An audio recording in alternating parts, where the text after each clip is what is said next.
a graça salvadora de Deus.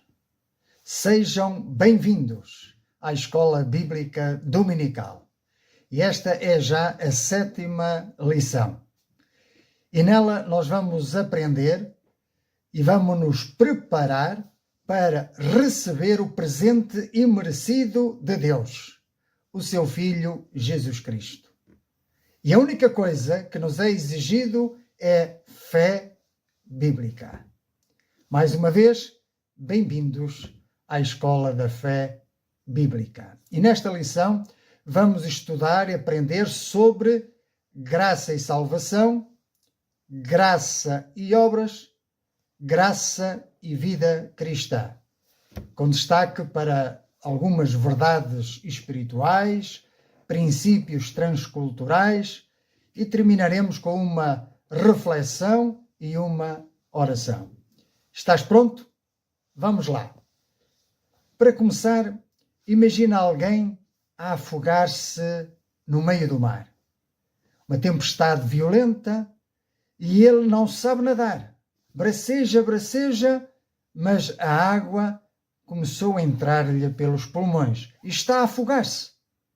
Alguém lhe grita: nada com mais força, esforça-te mais. Mas ele está morto para a capacidade de se salvar. Então surge um nadador salvador, um salva-vidas. E ele não lhe atira um manual de instruções para aprender a nadar. Nem lhe pede um currículo moral. Antes, pega nele, agarra-o e puxa-o para o barco, para um lugar seguro. Isto é graça. A salvação não foi Deus a ensinar-nos a nadar. Foi Deus a resgatar-nos quando já estávamos a morrer. Então, nesta lição, nós vamos compreender a graça de Deus. E compreender a graça de Deus é compreender o coração do Pai. O texto-chave encontra-se em Efésios capítulo 2, versículos 8 e 9. Porque pela graça sois salvos por meio da fé, e isso não vem de vós, é dom de Deus. E isto não vem das obras, para que ninguém se glorie. A graça é o favor imerecido concedido a quem nada merece. É Deus a agir quando o homem nada pode fazer. Sem graça, estaríamos mortos em delitos e pecados.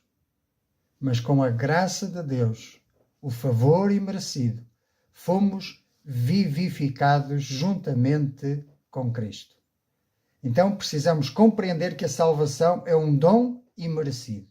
Não é o prémio para o melhor aluno, mas é o presente de Deus para o pecador arrependido.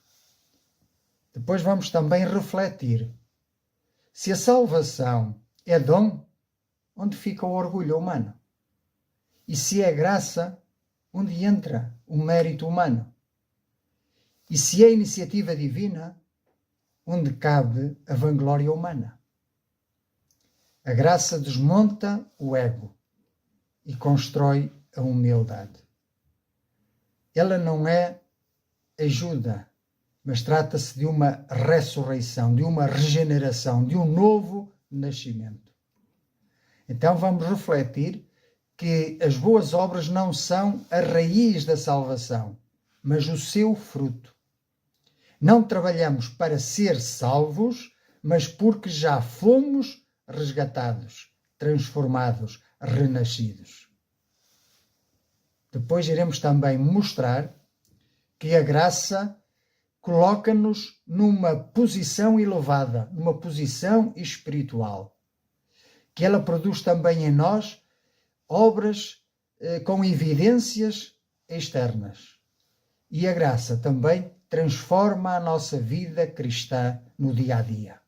Por isso, iremos mostrar que a graça é uma força ativa que molda o nosso caráter, ensinando-nos a renunciar à impiedade e a viver de forma santa no presente século.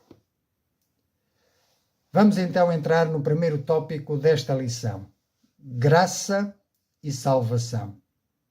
Diz assim o texto em Efésios capítulo 2, versículos 1 e 3.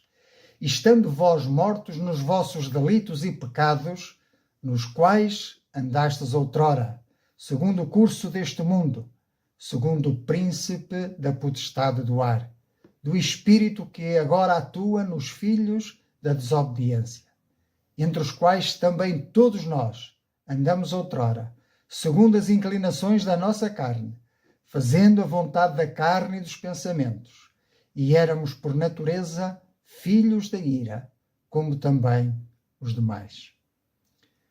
A condição humana antes da graça é de morte espiritual. Estávamos totalmente incapacitados de dar um passo em direção a Deus. Havia separação, escravidão, condenação. Por isso a iniciativa foi e só poderia ser inteiramente do Pai. Mas há duas palavras que mudam tudo. O texto continua, não para onde eu terminei de ler. Não, o texto continua e diz: mas Deus, sendo rico em misericórdia, por causa do grande amor com que nos amou, e estando nós mortos em nossos delitos, nos deu vida juntamente com Cristo. Pela graça sois salvos. E juntamente com Ele nos ressuscitou e nos fez assentar nos lugares celestiais em Cristo Jesus. Para quê? Para mostrar nos séculos vindouros a suprema riqueza da sua graça, que se manifestou em bondade para conosco, por meio de Cristo Jesus. Vejam que a expressão "mas Deus" é a maior reviravolta na história humana. O soberano intervém na nossa miséria. Deus, que sendo rico em misericórdia, nos vivificou juntamente com Cristo. Então vemos que a salvação não nasce do esforço humano, não é recompensa por qualquer tipo de comportamento religioso, não é uma herança cultural, mas é um dom soberano de Deus. A fé é o meio, não é o mérito. E a verdadeira fé é aquela que se fundamenta na cruz de Cristo, na obra meritória de Cristo, e não no seu próprio mérito ou boa religiosidade ou moral. Porque ninguém se pode gloriar. O orgulho espiritual é a negação da obra da graça realizada por Cristo. Porém, existe um porém, a soberania divina não anula a responsabilidade humana, porque todos sem exceção, precisamos de crer. Resumindo, a depravação humana torna impossível a autossalvação. A graça é a iniciativa exclusiva de Deus. E a fé é um instrumento, não é a causa meritória. Por outro lado, a salvação é a obra de Deus realizada no coração do homem. Por isso, em qualquer cultura, o homem é pecador. Em qualquer época, a salvação é pela graça. Nenhuma tradição substitui o novo nascimento. Por isso, como devemos viver à luz destas verdades? Devemos viver numa humildade constante, numa gratidão diária, numa dependência contínua do Senhor e do Espírito Santo que agora habita em nós e que deve despejar das nossas vidas todo o orgulho, toda a vaidade humana. Chegados aqui, vamos entrar agora no segundo tópico desta lição: graça e obras. Existe um equilíbrio bíblico somos salvos pela graça, mediante a fé, para as boas obras.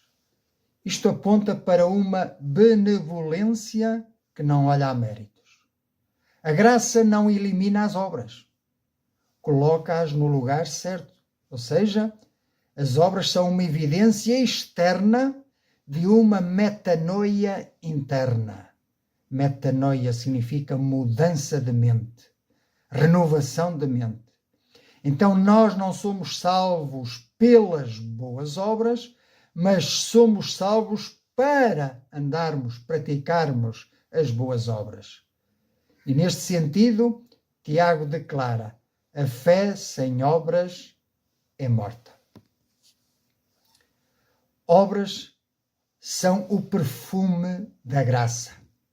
São a evidência da regeneração interior, do novo nascimento.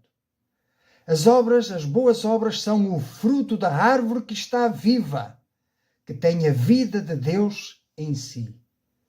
Um cristão que não produz frutos precisa de se examinar, de ver se a sua fé é genuína. O legalismo diz: faz para ser salvo. O liberalismo diz: já que és salvo, vive como quiseres. A graça não é licença para pecar. Então, a graça capacita-nos para viver em santidade. Isto é importante. A graça não só nos salva, nos regenera, mas ao regenerar-nos, capacita-nos para viver em santidade. Aprendemos então que fomos salvos pela graça. Devemos então viver para a glória de Deus, em santidade de vida, do modo digno com que fomos chamados, como está escrito em Efésios capítulo 4. Então, quais algumas verdades que podemos concluir daqui? Que a justificação é pela fé somente, que a santificação produz frutos visíveis, que as obras não salvam, mas confirmam a fé, e que a graça capacita-nos a obedecer. Bendito seja o nome do Senhor. E há princípios que são transculturais. Toda a fé genuína tem necessariamente de produzir transformação de vida. O Evangelho gera uma ética santa, um modo de viver digno da vocação com que fomos chamados. E o cristão deve refletir a Cristo no seu dia a dia. Como é que aplicamos isto à nossa vida? Viver de modo coerente com aquilo que acreditamos, com aquilo que confessamos. Ter um testemunho íntegro onde quer que nos encontremos. E servir desinteressadamente, como ao Senhor, sem esperar nada em troca, nem sequer reconhecimento humano, para que a glória seja unicamente de Deus. E devemos combater o bom combate contra o pecado. Resistir-lhe até ao sangue, se for preciso, para não ofender este Deus gracioso e maravilhoso que nos salvou. Entremos agora no terceiro tópico desta lição: graça e vida cristã. A graça recebida torna-se graça partilhada. A graça não é apenas o ponto de partida, mas é um caminhar constante, perseverante até ao fim. Em Tito capítulo 2, versículos 11 e 12, ensina-nos que a graça salva-nos, ensina-nos, transforma-nos e capacita-nos, conforme já falei há pouco. Capacita-nos para quê? Vamos ver 3 aspectos. Para amar. Amar até os próprios inimigos. Para isso precisamos desse amor. Sermos capazes de amarmos porque Ele nos amou primeiro, dando a sua vida sem reservas. E foi um amor que foi provado em atos, em ações. Em segundo lugar, capacita-nos para perdoar, libertando-nos da amargura e do ressentimento. Capacita-nos a perdoar tal como fomos perdoados em Cristo. Em terceiro lugar, capacita-nos a servir. Servir com humildade. Porque servimos, porque Cristo nos serviu a nós, deixando-nos o exemplo. Por exemplo, nos Evangelhos, no lava-pés, em que ele disse: se eu, que sou o mestre, que sou o Senhor, me ajoelhei para lavar-vos os pés, então deveis fazer vós assim também. No reino de Deus, o maior é aquele que serve. Bendito seja o nome do Senhor. Que haja em nós este espírito, esta mentalidade de estarmos na obra de Deus e na nossa vida cristã para servir e não para ser servidos. Algumas verdades que aprendemos então neste tópico. A graça, se tem esta capacidade de nos ensinar, ela é uma graça pedagógica, porque nos ensina a viver. Por outro lado, o Espírito aplica a graça ao nosso dia a dia. Em terceiro lugar, a santificação é fruto contínuo da graça. Podemos ver que sempre o amor é a marca do cristão verdadeiro, em todas as épocas, em todas as culturas. Que o perdão distingue o povo de Deus e que o serviço é a expressão daqueles que estão ao serviço no reino e do reino. O Senhor Jesus quer usar as tuas mãos, os teus pés, a tua boca para servir, para servir no reino. Quais as verdades práticas para a nossa vida cristã? Devemos procurar restaurar os nossos relacionamentos. Devemos viver uma vida piedosa, buscando em primeiro lugar o reino de Deus e a sua justiça. Devemos ter uma consciência sensível ao pecado. E devemos ter alegria no servir. Por isso, devemos servir não por obrigação, mas por uma gratidão que transborda, que é transbordante para chegar aos outros. Importa aqui agora, em jeito de conclusão, referir que nós vivemos em dias em que muitos não suportam a sã doutrina e por isso há distorções perigosas sobre a graça.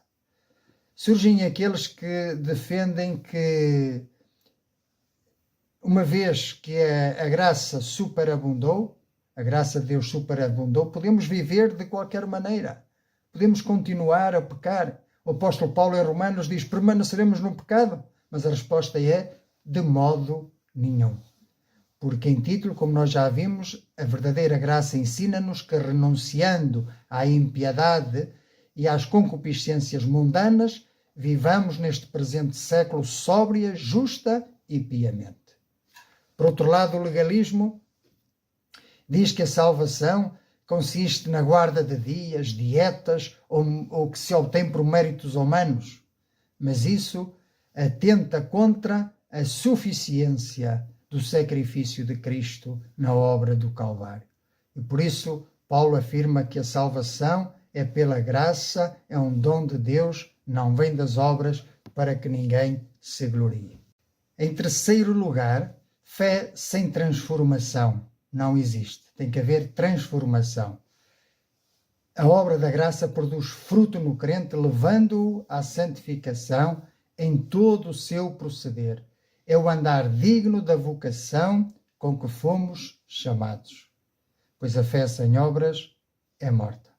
Então, a sã doutrina bíblica a respeito da graça de Deus preserva a soberania de Deus, exalta a cruz de Cristo, humilha o orgulho humano, produz santidade prática. Aprendemos então que a salvação é pela graça somente, mediante a fé somente, em Cristo somente. Chegados aqui, concluímos a nossa lição com algumas perguntas de reflexão. Vamos então refletir. As tuas boas obras são um esforço para pagar a Deus ou são um presente de gratidão para Ele? Há frutos visíveis que evidenciam transformação, que evidenciam um novo nascimento. E esses frutos existem na tua vida? Estás a dar fruto? Ou apenas tens folhas na árvore da tua vida? Folhas apenas simbolizam obras mortas. Terceira pergunta. Uso a graça como desculpa para viver de qualquer maneira? Ou, pelo contrário, uso a graça como motivação para a santidade?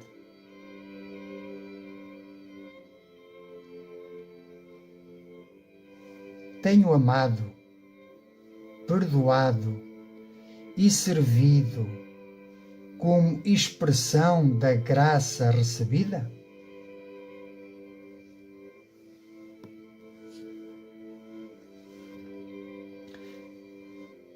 Se a morte te visitasse hoje, a tua confiança estaria no que tu fizeste por Deus ou no que Cristo fez por ti?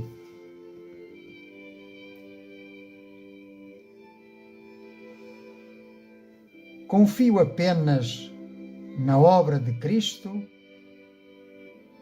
ou ainda confio em méritos próprios, ou na religião, ou na tradição, ou nos costumes vãos?